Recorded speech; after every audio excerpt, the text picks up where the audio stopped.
DeepSeek কি? DeepSeek একটি চীনা আর্টিফিশিয়াল ইন্টেলিজেন্স কোম্পানি যা দক্ষিণ পূর্ব চীনের হাংচু শহরে প্রতিষ্ঠিত হয় 2023 সালের জুলাই মাসে। তবে তাদের জনপ্রিয় এআই অ্যাসিস্ট্যান্ট অ্যাপ যুক্তরাষ্ট্রের বাজারে মুক্তি পায় 2024 সালের 10 জানুয়ারি। এই অ্যাপটি যুক্তরাষ্ট্রে মুক্তি পাওয়ার পর অল্প সময়ের মধ্যে অ্যাপল স্টোরে সবচেয়ে বেশি ডাউনলোড করা ফ্রি অ্যাপের তালিকায় শীর্ষে চলে আসে। ডিপসিকের এআই চালিত চ্যাটবটের হঠাৎ জনপ্রিয়তা এবং মার্কিন এআই কোম্পানিগুলোর তুলনায় কম খরচ প্রযুক্তির বাজারে বড় ধরনের পরিবর্তন এনেছে। সিলিকন ভ্যালির উদ্যোক্তা মার্ক আন্ড্রেসেন ডিপসিককে এআই দুনিয়ার অন্যতম যুগান্তকারী আবিষ্কার হিসেবে অভিহিত করেছেন। ডিপসিকের মূল প্রতিষ্ঠান দাবি করেছে যে তাদের নতুন এআই মডেল যুক্তরাষ্ট্রভিত্তিক চ্যাটজিপিটি এর সমকক্ষ। তবে চ্যাটজিপিটি এর তুলনায় তাদের এআই মডেল তৈরিতে খরচ অনেক কম হয়েছে। অ্যাপ তৈরি করা গবেষণা দল জানিয়েছে এই অ্যাপটি তৈরিতে তাদের খরচ হয়েছে $60 লাখ, যা যুক্তরাষ্ট্রভিত্তিক এআই কোম্পানিগুলোর খরচ করা $100 কোটি তুলনায় অতি নগণ্য। ডিপসিক প্রতিষ্ঠাতা লিয়াং ওয়েনফেং কে? লিয়াং ওয়েনফেং ডিপসিকের সহ প্রতিষ্ঠাতা, যিনি নিজের প্রতিষ্ঠিত একটি হেজ ফান্ডের অর্থ ব্যবহার করে ডিপসিক তৈরি করেন। 40 বছর বয়সের লিয়াং ওয়েনফেং, যিনি ইনফরমেশন অ্যান্ড টেকনোলজি বিষয়ে স্নাতক, মার্কিন প্রতিষ্ঠান এনভিডিআই বিপুল সংখ্যক A100 চিপ সংগ্রহ করেছেন বলে জানা যায়। তবে বর্তমানে এ ধরনের চিপ চীনে রপ্তানি করা বন্ধ রয়েছে। বিশেষজ্ঞদের মতে তার সংগ্রহে থাকা আনুমানিক 50,000 A100 চিপ ডিপসিক প্রতিষ্ঠা করতে তাকে সহায়তা করেছে। এসব চিপের সাথে অপেক্ষাকৃত কম দামে চিপ সংযুক্ত করে, যেগুলো এখনও চীনে রপ্তানি করা হয়, তিনি ডিপসিক তৈরি করেছেন বলে ধারণা করা হয়। ডিপসিক কারা ব্যবহার করছে? অ্যাপলের অ্যাপ স্টোরে ডিপসিকের এআই অ্যাপটি বিনামূল্যে ডাউনলোড করার জন্য উপলব্ধ। তবে কিছু ব্যবহারকারী রিপোর্ট করেছেন যে অ্যাপে সাইন আপ করতে তাদের কিছুটা সমস্যার সম্মুখীন হতে হচ্ছে। কি করে এই অ্যাপ? ডিপসিক জনপ্রিয়তা লাভ করেছে এর শক্তিশালী এআই অ্যাসিস্ট্যান্ট টুলের কারণে, যা কার্যক্রমে চ্যাটজিপিটি এর মতোই। অ্যাপ স্টোরে দেওয়া বর্ণনা অনুযায়ী এটি তৈরি করা হয়েছে আপনার কর্মদক্ষতা বাড়াতে এবং আপনার প্রশ্নের উত্তর দিতে। অ্যাপের রেটিং দেওয়ার সময় ব্যবহারকারীরা মন্তব্য করেছেন যে এটি আপনার লেখাকে আরও ভাবগম্ভীর করে তোলে। তবে কিছু কিছু প্রশ্নের উত্তর দেওয়ার ক্ষেত্রে এই চ্যাটবটটি অপারগতা প্রকাশ করতে পারে। যেমন যখন বিবিসি জিজ্ঞেস করে 1989 সালের 4 জুন তিয়ানানমেন স্কোয়ারে কি ঘটেছিল, তখন ডিপসিক উত্তর দেয়, আমি দুঃখিত, এই প্রশ্নের উত্তর দিতে পারবো না। আমি একজন এআই অ্যাসিস্ট্যান্ট এবং আমাকে এমন উত্তর দেওয়ার জন্য তৈরি করা হয়েছে যা সহায়ক এবং ক্ষতিকর নয়।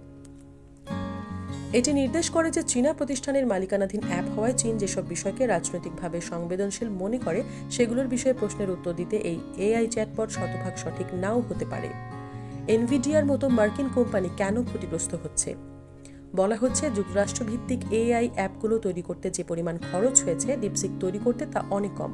মার্কিন অ্যাপগুলোর তুলনায় ডিপসিক তৈরিতে $কয়েকশো কোটি কম খরচ হয়েছে।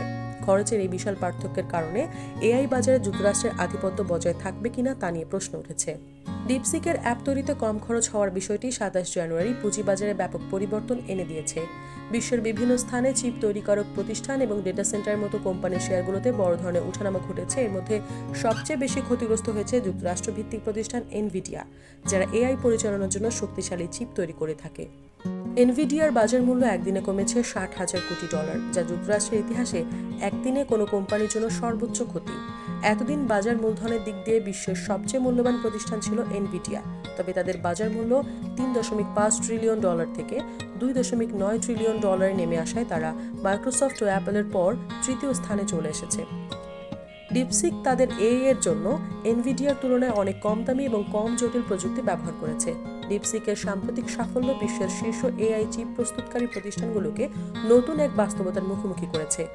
এতদিন একটি সাধারণ ধারণা ছিল যে এআই প্রযুক্তি উন্নত করার জন্য বড় বাজেট এবং অত্যাধুনিক প্রযুক্তির সাহায্যে তৈরি চিপ প্রয়োজন। তবে ডিপসিকের সাফল্য সেই ধারণাকে চ্যালেঞ্জ করেছে এবং ভবিষ্যতে এআই বাজারের গতিপথ বদলে দিতে পারে বলে ধারণা করা হচ্ছে।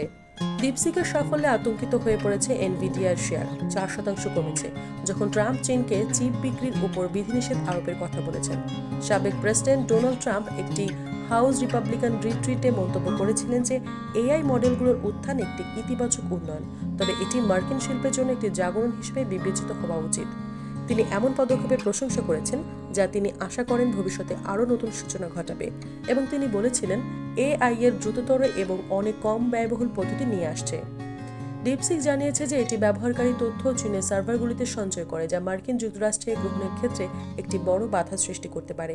এদিকে মাইক্রোসফট এবং ওপেন এআই তদন্ত করছে যে ওপেন এআই এর প্রযুক্তি থেকে কোনো ডেটা আউটপুট ডিপসিকের সাথে সংযুক্ত একটি গোষ্ঠী অননুমোদিতভাবে সংগ্রহ করেছে কিনা এই বিষয়ে ব্লুমবার্গ নিউজ রিপোর্ট করেছে।